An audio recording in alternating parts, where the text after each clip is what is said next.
ఈరోజు లంచ్ బాక్స్‌కి ఏం చేశానో చూపిస్తా వచ్చేసేయండి. గోంగూర పప్పు అయితే చేశాననమాట. టేస్ట్ అయితే చాలా బావుండిద్ది. నేను పప్పులోకి తాలింపు వేసేటప్పుడు ఎండు మిరగాయలే కాకుండా ఉప్పు మిరగాయలు కూడా ఏస్తాను. చాలా బావుండిద్దనమాట. ఒకసారి ట్రై చేయండి. అసలు మీరు ఏస్తారా లేదా అలా కామెంట్ చేసేసేయండి. ఇంకా పప్పు చేశాను కాబట్టి కంపల్సరీగా వడియాలు ఉండాల్సిందే. వడియాలతో పాటు ఉప్పు మిరగాయలు కూడా.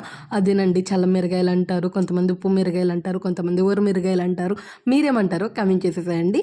పప్పు చారు, పప్పు ఉన్నప్పుడు కంపల్సరీగా వడియాలు, ఉప్పు మిరగాయలు ఉండాల్సిందే అనమాట. బ్రేక్ఫాస్ట్కి ఏమో సేమియా ఉప్మా చేశాను. అంతే కన్నయ్య స్నాక్స్ బాక్స్కి యాపిల్స్ పెట్టేశాను. వేడివేడిగా అన్నం ఉందని ఇంకా పెట్టలేదనమాట. లంచ్ బాక్స్ పెట్టేస్తే ఇంకా అయిపోయినట్టే. కన్నయ్య కూడా ఆల్రెడీ రెడీ అయిపోయాడు. మా కొత్త ఇంటికి వ్యూ చూపిస్తా వచ్చేసేయండి. ఎటు చూసినా కానీ కిటికీలు ఉన్నాయి. మంచి వెలుతురు వస్తుందనమాట. నేను లైట్ వేసుకోపోయినా కానీ నా వీడియోస్ కూడా మంచిగా ఉంటుంది. ఇంకా కన్నయ్య అంతే మా బావ ఇద్దరు రెడీ అయ్యి బయటకు కూర్చున్నారనమాట. ఇంకా నేను లంచ్ బాక్స్ పెడితే కన్నయ్యని వ్యాన్ ఎక్కడానికి వెళ్ళిపోవడమే అనమాట. ఇంకా కన్నయ్యని వ్యాన్ ఎక్కి ఇచ్చేసి వచ్చాక పెరుగు మీద మేగడైతే తీస్తున్నాను. ఇక్కడ గేదె పాలు పోపించుకుంటున్నామని చెప్పాను కదా. మరి మీ లంచ్ ఏంటి కామెంట్ చేసేసేయండి. అంత వెళ్ళేటప్పుడు సబ్స్క్రైబ్ చేసుకొని వెళ్ళొచ్చు కదా మరి.